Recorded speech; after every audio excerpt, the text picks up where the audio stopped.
All right, welcome everybody to the Resilient Leadership Podcast. And my name is Bridget Tyre. And today, as always, I am joined by my trusty co-host, Irvine. Irvine, how are you?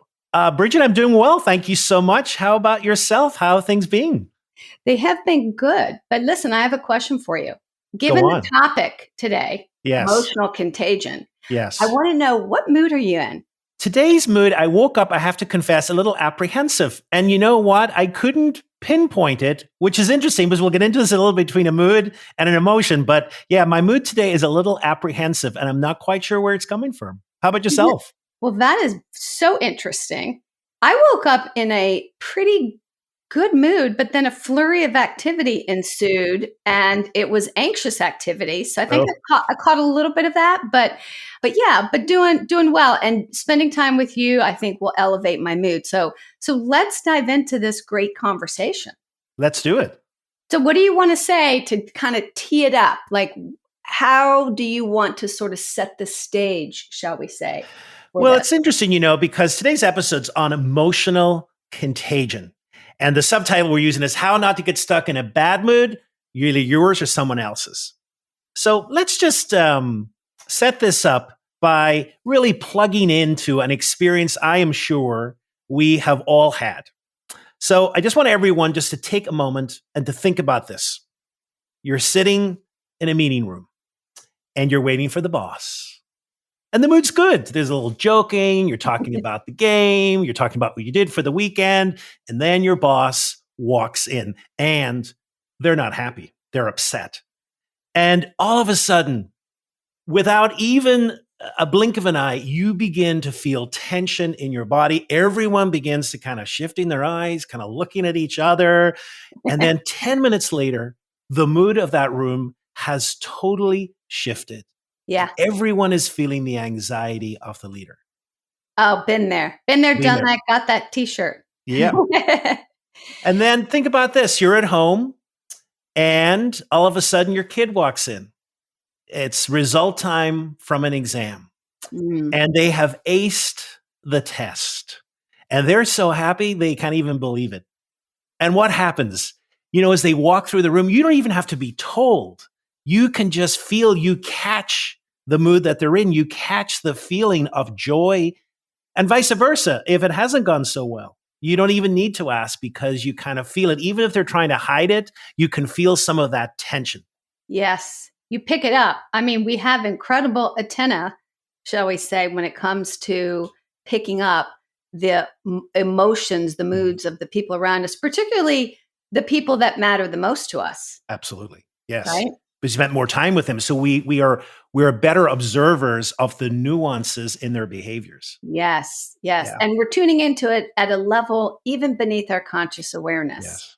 Absolutely. Yeah. So maybe let's start with, before we kind of dive into, emotions and their impact and the leader's role, like the neuroscience behind this, because this is fascinating, right? Oh, yes. Totally fascinating. Because, without some of these neuroscientific developments and discoveries, we actually wouldn't understand as much as we do today. We've kind of understood that, we catch emotions, but really what's happening in the brain. And to do that, let's just make a wonderful little trip to the city of Parma in northern Italy, famous for its cheese, but now famous for a neuroscientific discovery that has really laid open why this emotional contagion can happen. And what happened there was very interesting. It was in the beginning of the 1990s, and there was some research done on trying to map out the different parts of the brain and what those different parts actually did.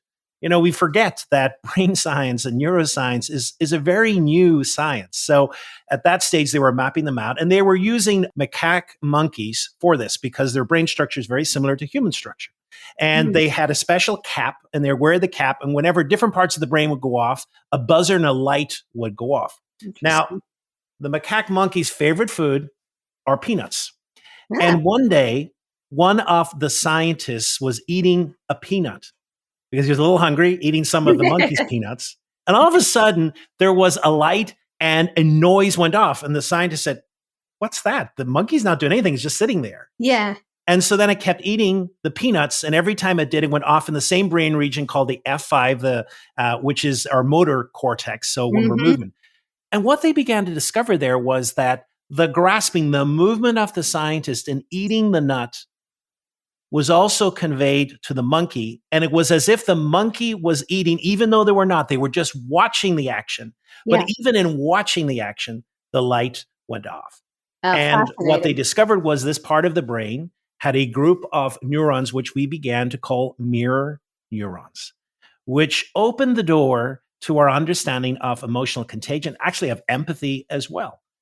So, Fascinating Bridget, I know stuff. you've looked into this research as well. So, why do you think that discovery was so key? Well, first of all, thanks for sharing the details because I knew about the discovery, but I did not know about the setting and exactly how it happened and so forth. But yeah, we've known for a while now, well, a while, like a decade maybe, right? This discovery. So, not a long time in the grander scheme of things, but we've known about these mirror neurons that are brain cells, right? Mm. That get activated when we feel something or do something, and when we witness somebody else feeling or doing something. And so it explains what we've always known anecdotally, right? Those stories Mm. you told at the beginning, Yeah, like that makes sense now from a neuroscience point of view because our brains are literally lighting up and mirroring what's going on in the other person's brain. And I think it's such a lovely discovery oh, because yeah, it's a huge part of our humanity. You know, absolutely. why is it that we can connect with each other so powerfully Yeah, and understand one another? And it's really this phenomena of mirror neurons. But of course, that also explains why we catch not so great moods, right? absolutely. Yes. Well, before we move on to the not so great ones, why? I mean, this mimicking, which I think we mentioned at the beginning, it just comes naturally to it. We do it Yeah, without even thought. that's Why right. do you think that's so helpful? Why do you think mimicking others is so helpful, both as a leader and just in general?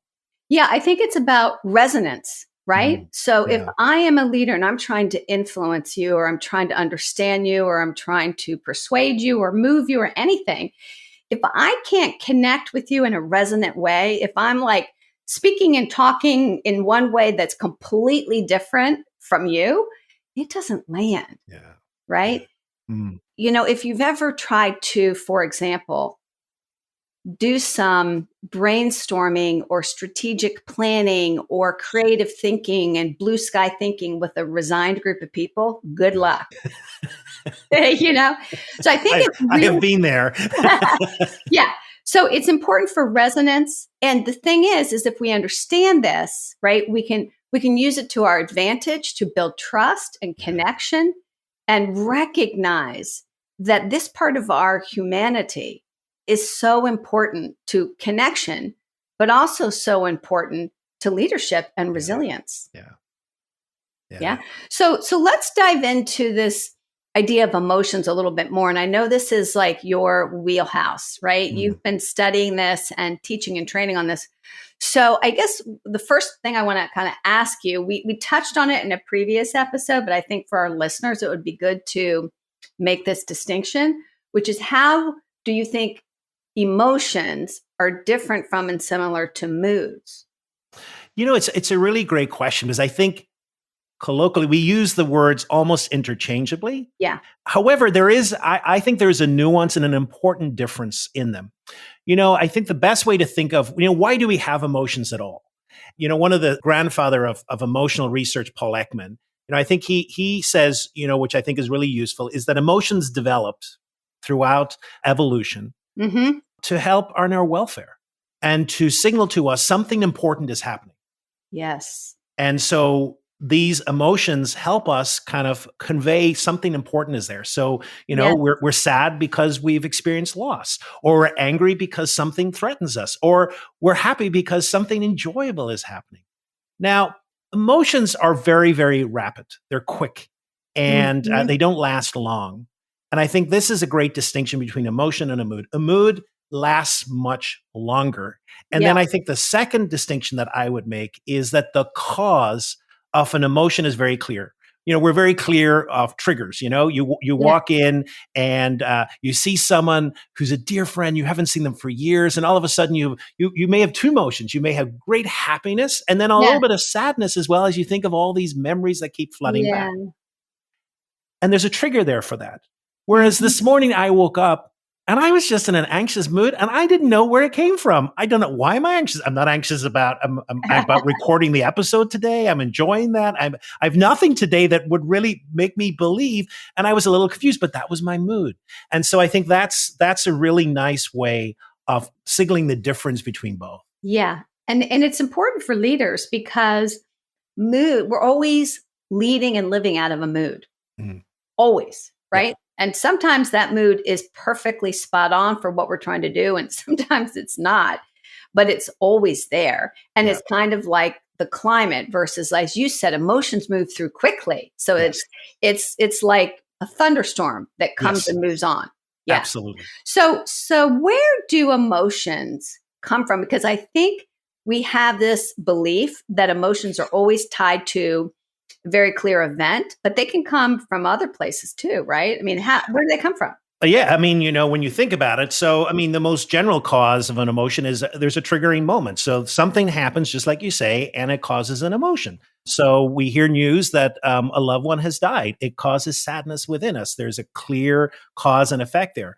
But also, emotions can come from even thinking about something, thinking about a past event, Yeah. and it occurs in emotion. I love going to movies, which has been one of my great sadnesses of the pandemic, is not being able to go to a movie theater. But we Yeah. go to movies which evoke emotions within us. Right. And they're stories. They're not reality, but they have the power to cause an emotion. We wake up from dreams because an emotion is invoked. So there's emotion is evoked. So there's all different types of causes of emotions. But another interesting area is that emotions can be caused by mimicking the emotions of others. Just by looking at their face, we Yes. can mimic the muscles that have been moved in the face, Yeah. and that causes the emotion within us, To which me, is that is is fascinating. fascinating. Yes. So, Irvin, you probably read this because, again, this is something that you've studied and taught a lot about. But I remember reading one study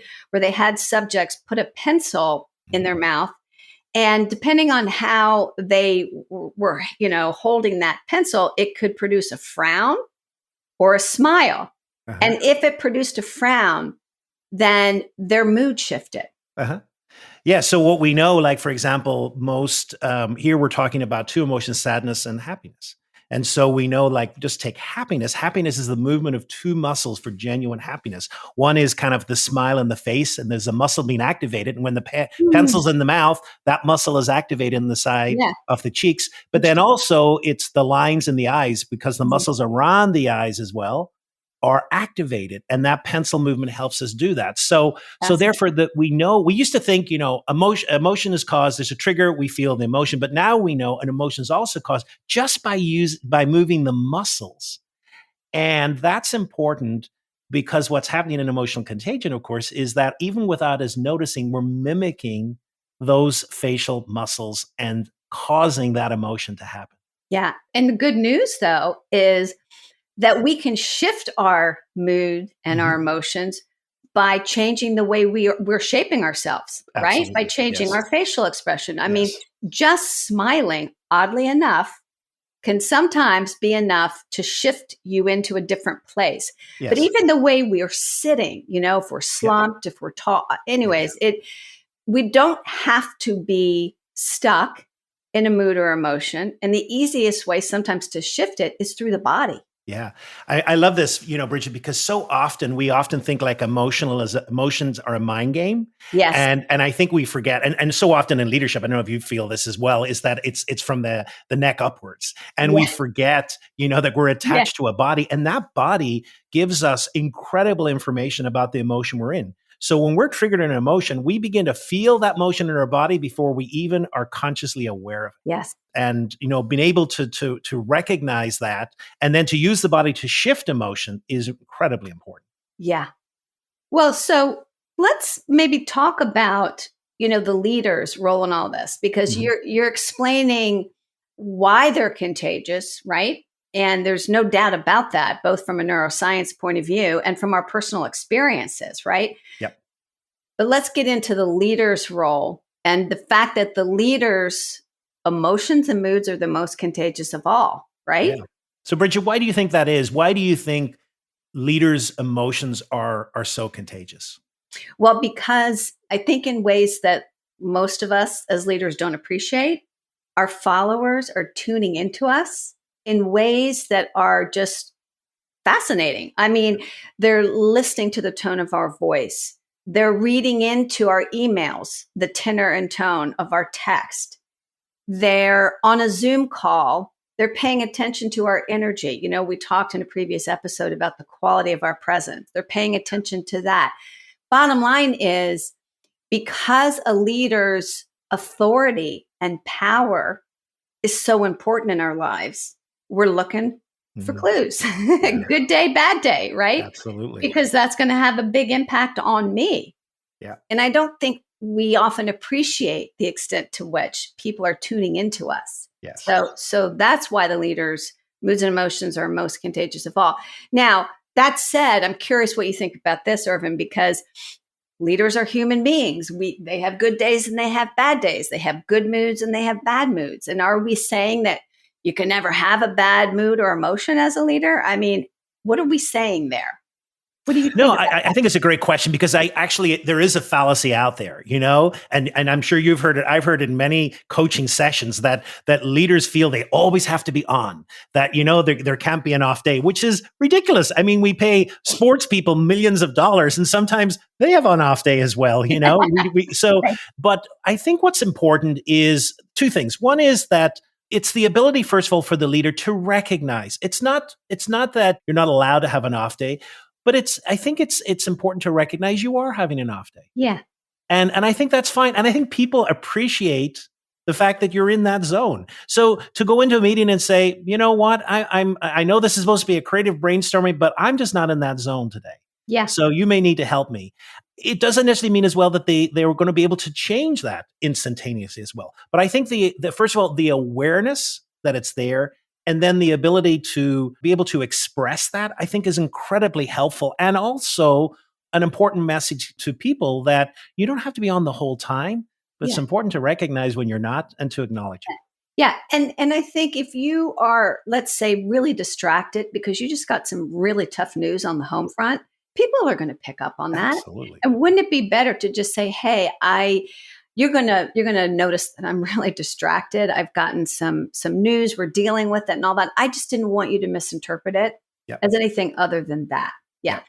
And so good. That's so helpful, I hope, for our listeners to hear, because there's no way we can always be in a great mood. And all the moods and emotions that human beings experience are valuable because Yeah. they inform us, Yes. right? Yes. And the point is, can we be informed by our moods and emotions as opposed to driven by them? Yeah, absolutely. That's the distinction. And I just want to say something as well, Yeah. Bridget, there. So often we get into, again, one of my pet peeves is that we have begun to label emotions as good or bad. Yes. And so it's like some emotions are bad. We don't Right. want these emotions. And I always say that's just not a helpful way. Right. Emotions just are, and there's a cause. And I think it's an opportunity for us to reflect. And then we have a choice. Are we going to use this emotion constructively or destructively? Yes. And I think that's the real choice of a leader, in knowing kind of where they're at and then what they can do with that emotion. And it goes back to those fundamental building blocks that we talked about in the first episode, right? Yep. Self-awareness. Yep. So what mood am I in? Then self-regulation. How will I manage it? And then self-definition. Ultimately, how do I really want to be as a leader long term? Right? Yeah, all those are important. There's something that you said that triggered this thought in me that I want to share with listeners. And that is that, we're talking about how leaders' emotions are the most contagious and they set the tone, the emotional tone for the organization. But here's why that really, really matters. And I learned this from a book, and I wish I could remember what it was called, but I'll never forget it.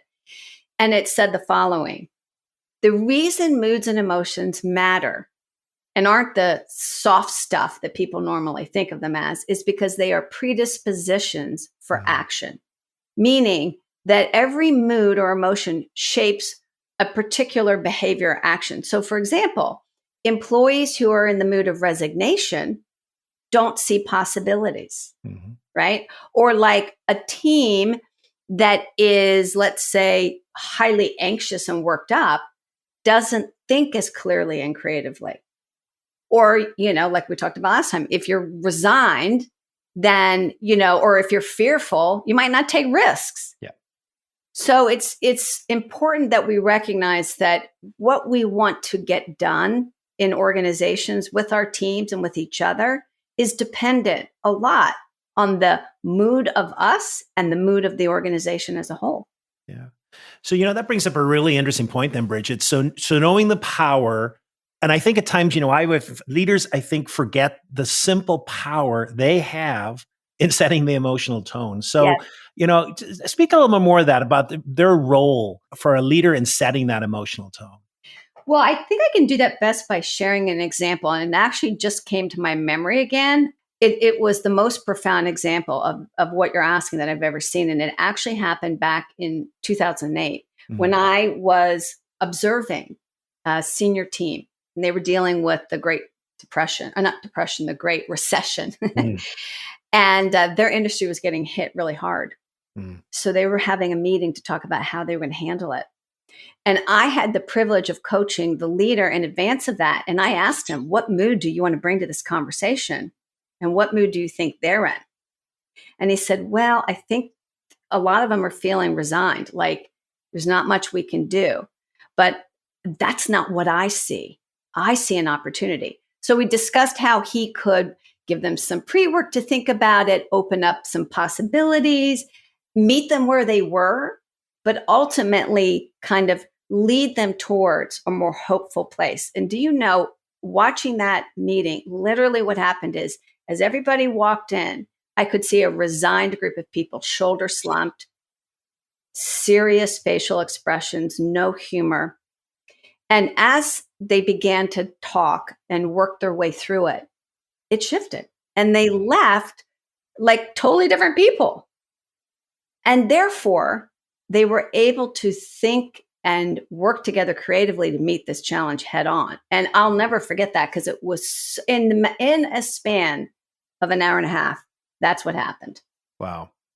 Yeah, that's such a powerful story. But I think we forget that. We forget that that basis in self-awareness and then this ability is skillfully done to really shift the emotional tone of a room or a group of people. So fascinating. And how important it is, because remember, you can't take a resigned group of people and get them excited and jazzed. There has to be some kind of shifting that's going on inside you and inside them, right? Yeah. So, all right. So, Irvine, I think it's really important for our listeners to leave with a practice, right? We're always committed to that. So, what is something they can practice themselves that will really help them with emotional contagion?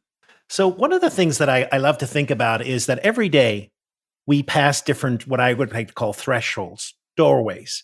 We make movements. And one, of course, the movements is we move from a home to work and work to home.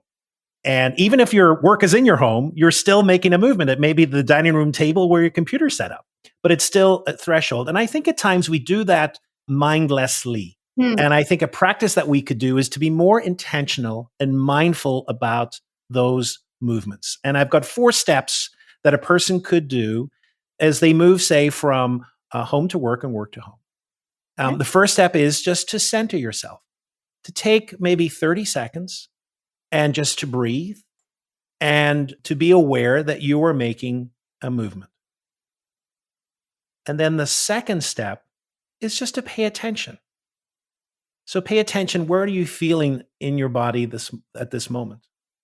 If there was an emotion or a mood, could you name it? And then as you think about that, is it connected to anything? If it's anxiety, are you anxious about a meeting or a phone call you have to make? Are you anxious about coming home? Is there something in home life at the moment? And then the third step is just to acknowledge that, just to say, rather than to label it good or bad, just say, wow, that's information.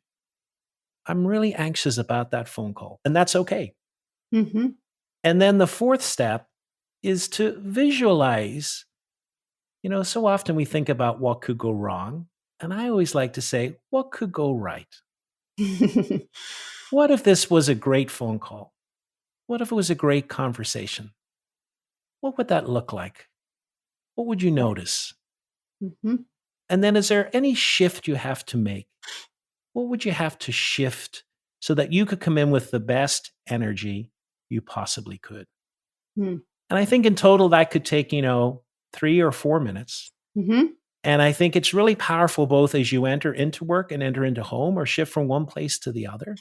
Yeah. And I think that it's based on, some powerful things we've talked about. This self-awareness, first of all, Yeah. and then the ability to self-management. That's such a beautiful practice. I haven't really heard you talk before about the idea of thresholds. And I Mm, love that, right? To think about in any given day, we're crossing thresholds yeah, all day long. And can we be mindful of the mood that we're taking into that next room, so to speak, yeah, right? And yeah, check in with ourselves yeah, and be compassionate with ourselves, but also be very aware yeah, because the mood we bring really matters. yeah. Yeah, for reasons that I hope are clear as a result of this conversation. So, well, what a great time talking about this with you, Irvine. Thank you so much for sharing your insights. And I don't know, I think that's it. Is that all we Yeah, want to say? absolutely. Yeah, I think that's we've covered a lot today, and really got to the core of a phenomena we all experience, and hopefully we've been able to lift a little bit of the lid on really what's happening as we catch the emotions of others. And you know what's on tap for next time is an episode on empathy and are we getting it wrong? Mm, So I hope our listeners will tune into that episode because it's got some counterintuitive ideas about empathy that we really look forward to sharing with all of you. So we hope you had a good time having this conversation with Irvine and I. And we look forward to seeing you on our next episode. Please spread the word if you find this helpful. Subscribe, and we just look forward to joining with you next time. Thank you so much. Irvine, Thanks, thank Bridget. you.